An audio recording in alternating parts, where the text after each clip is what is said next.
പൂർത്തിയായതിൻ്റെ പുരോഗമയുണ്ട്, എന്നോട് പ്രാർത്ഥിക്കണമെന്ന് പറഞ്ഞു. അച്ഛന് 35 വയസ്സ് പ്രായമേ ഉള്ളൂ. എന്ന് പറഞ്ഞാൽ അച്ഛന് ഏതാണ്ട് 6 വയസ്സ് പ്രായമുള്ളപ്പോൾ അപ്പൻ മരിച്ചതാണ്. ആ കുടുംബത്തിന് ഏക ആശ്രയമായി തീരാവുന്ന മകനെ പഠിപ്പിച്ച് അമ്മ വളർത്തിയത് പൗരോഹിത്യത്തിലേക്ക് നയിക്കാൻ വേണ്ടിയിട്ടാണ്.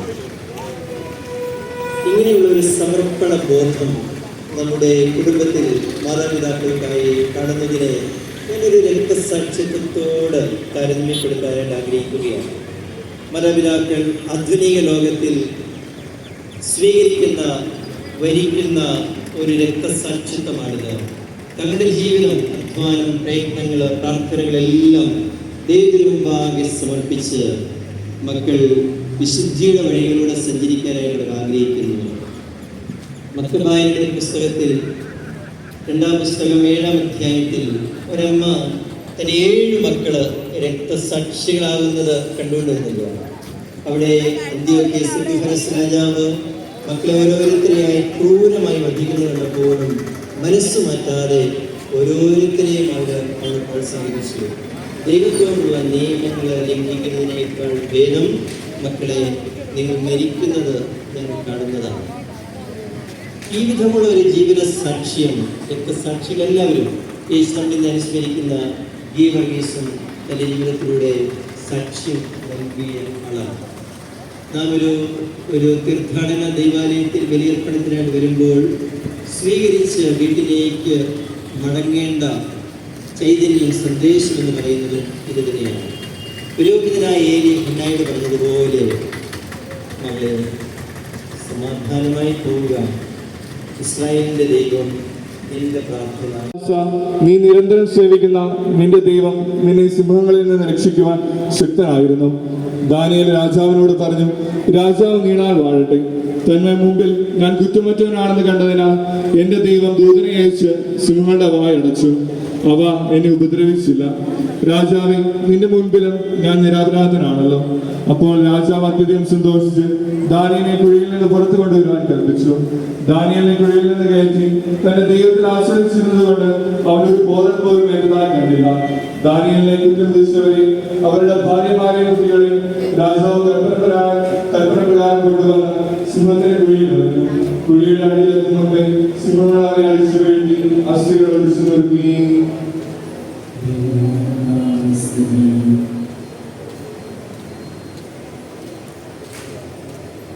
സഹോദരനെ നിങ്ങൾ ശ്രദ്ധിക്കുകയും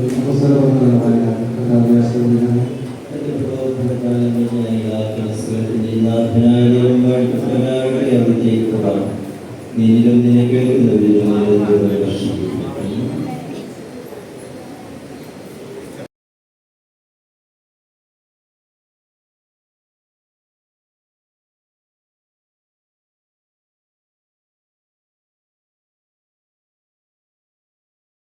നീ നിന്റെ പ്രാർത്ഥനയ്ക്ക് മുടക്കം വരുത്തരുത്. അങ്ങനെ ഏൽക്കാനായിട്ട് അഭ്യർത്ഥന സ്വീകരിച്ചാണ് അവിടെ ദൈവാലയത്തിൽ പോയത്, കൂടാരത്തിൽ പോയിക്കൊണ്ടിരുന്നത്. പക്ഷെ അവിടെ ഇരുന്നപ്പോൾ പുരോഹിതൻ പോലും അവളെ തെറ്റിദ്ധരിച്ചു. എങ്കിലും അവൾ അവളുടെ ഹൃദയവികാരങ്ങൾ അവളെ പകർന്നു. അങ്ങനെ അവളെ കണ്ട പുരോഹിതൻ അവളോട് പറഞ്ഞു, മകളെ, നീ സമാധാനമായി പോവുക. ഇസ്രായേലിന്റെ ദൈവം നിന്റെ പ്രാർത്ഥന സാധിച്ചു തരട്ടെ. അവള് വന്ധ്യയായിരുന്നു. അവൾക്ക് വലിയ സങ്കടമായിരുന്നു. അവളുടെ കൂടെയുള്ള പെരീനയ്ക്കായിട്ട് ധാരാളം മക്കളുണ്ട്. എന്നാൽ ഇവളുടെ ഉദരം ഫലഭൂയിഷ്ടമാകുന്നില്ല. അതുകൊണ്ട് പൊതു സമൂഹത്തിൽ അവർക്കൊരു തിരസ്കരണം ഉണ്ടായിരുന്നു. ഉളാകപ്പാടെ വിഷമിച്ചാണ് ബലിപീഠത്തിൽ സമർപ്പിച്ച് ദൈവത്തിൽ നിന്ന് അനുഗ്രഹങ്ങൾ വാങ്ങുകയുള്ള ദൗത്യമാണ് പുരോഹിതന് ഉള്ളത്.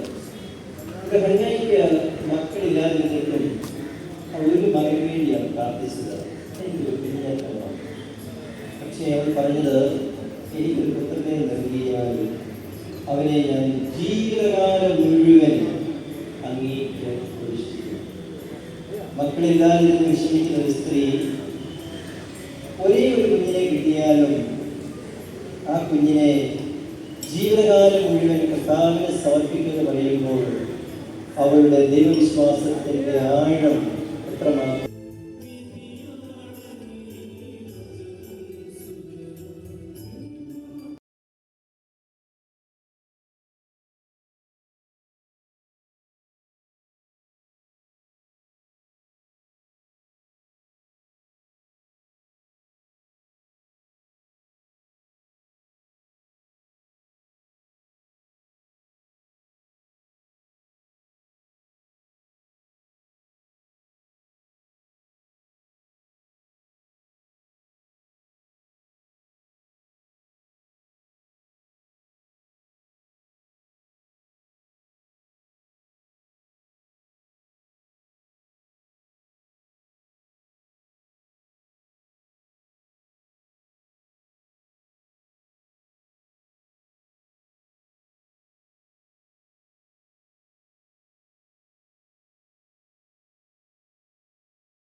നിങ്ങളോടുകൂടെ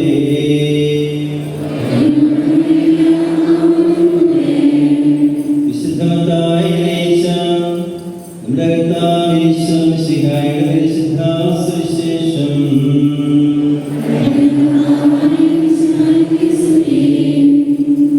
പിതാവിനെയോ മാതാവിനെയോ എന്നേക്കാൾ അധികം സ്നേഹിക്കുന്നവരെ യോഗ്യനല്ല, പുത്രനെയോ പുത്രിയെയോ എന്നേക്കാൾ അധികം സ്നേഹിക്കുന്നവരെ യോഗ്യനല്ല, സ്വന്തം കുരിശെടുത്ത് എനിക്ക് യോഗ്യനല്ല, സ്വന്തം ജീവൻ കണ്ടെത്തുന്നവരത് നഷ്ടപ്പെടുത്തും, എന്നെ പ്രതി സ്വന്തം ജീവൻ നഷ്ടപ്പെടുത്തുന്നവരത് കണ്ടെത്തും.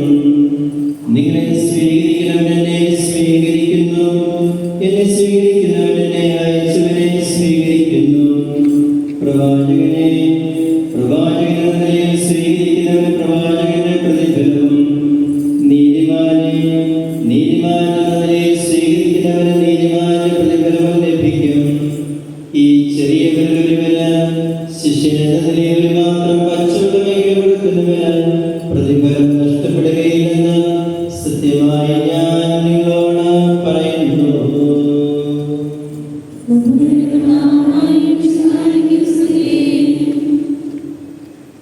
പ്രസിദ്ധമായ അരുവിത്തറ ദൈവാലയത്തിൽ വിശുദ്ധ ഗീവർഗീസിന്റെ തിരുനാൾ ഭക്തിയാദരപൂർവം കൊണ്ടാടപ്പെടുന്ന ഈ സന്ദർഭത്തിൽ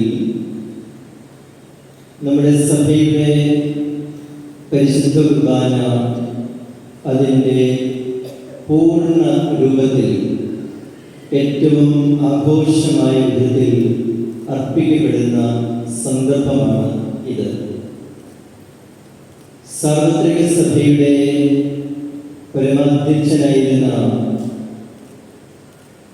പരിശുദ്ധ പിതാവ് ഫ്രാൻസിസ് മാർപ്പാപ്പ ഈ ലോകത്തോട് വിട പറഞ്ഞിരിക്കുന്ന സന്ദർഭത്തിൽ വിശുദ്ധ പത്രോസിന്റെ ബസിലിക്കയിൽ വന്യതാ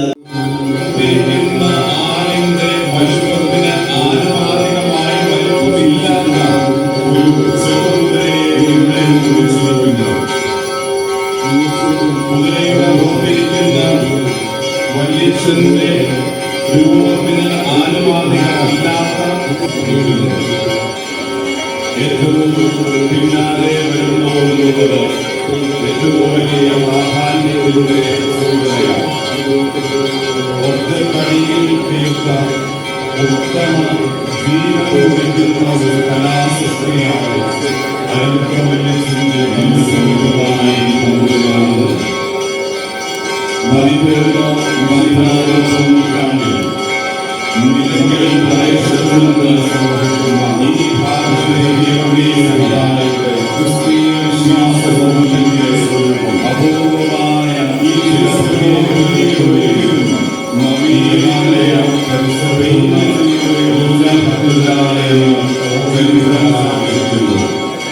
തിന്മയെ തകർത്തത് എന്ന് നമ്മളെ ഓർമ്മിപ്പിക്കുന്നു. പ്രാർത്ഥനാ ജീവിതവും പുണ്യ പ്രവർത്തനങ്ങളും ഉപവാസവും ദാനധർമ്മവും ദൈവാശ്രയവും നിർമ്മലവുമായ ഹൃദയവുമാണ്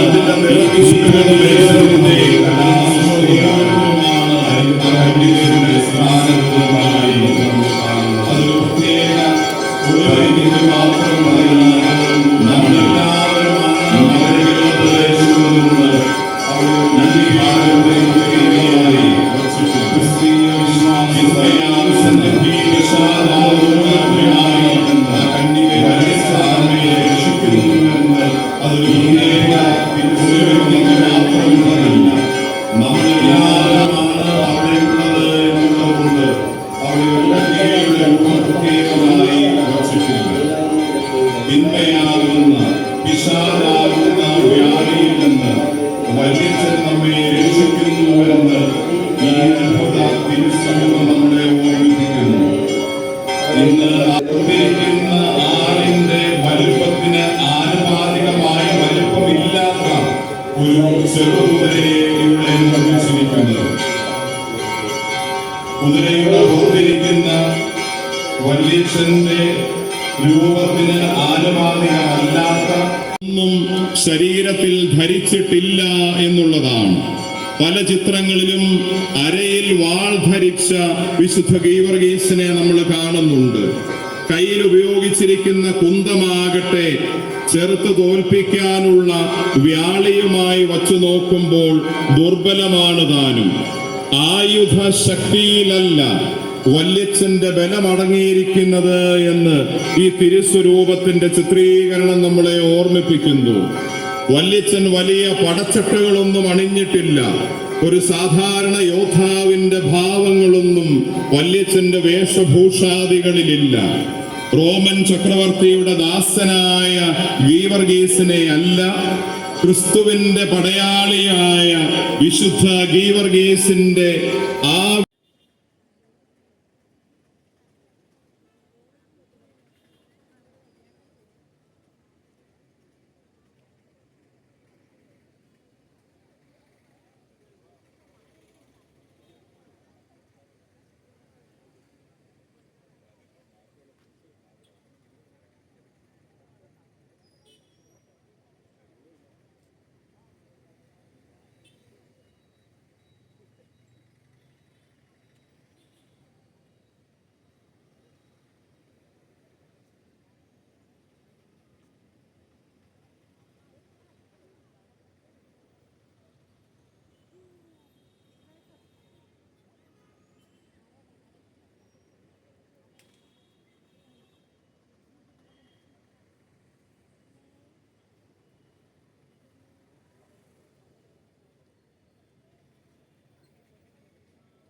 നമ്മുടെ കൂടി പ്രദർശനത്തിൽ പങ്കുചേരുന്നത്.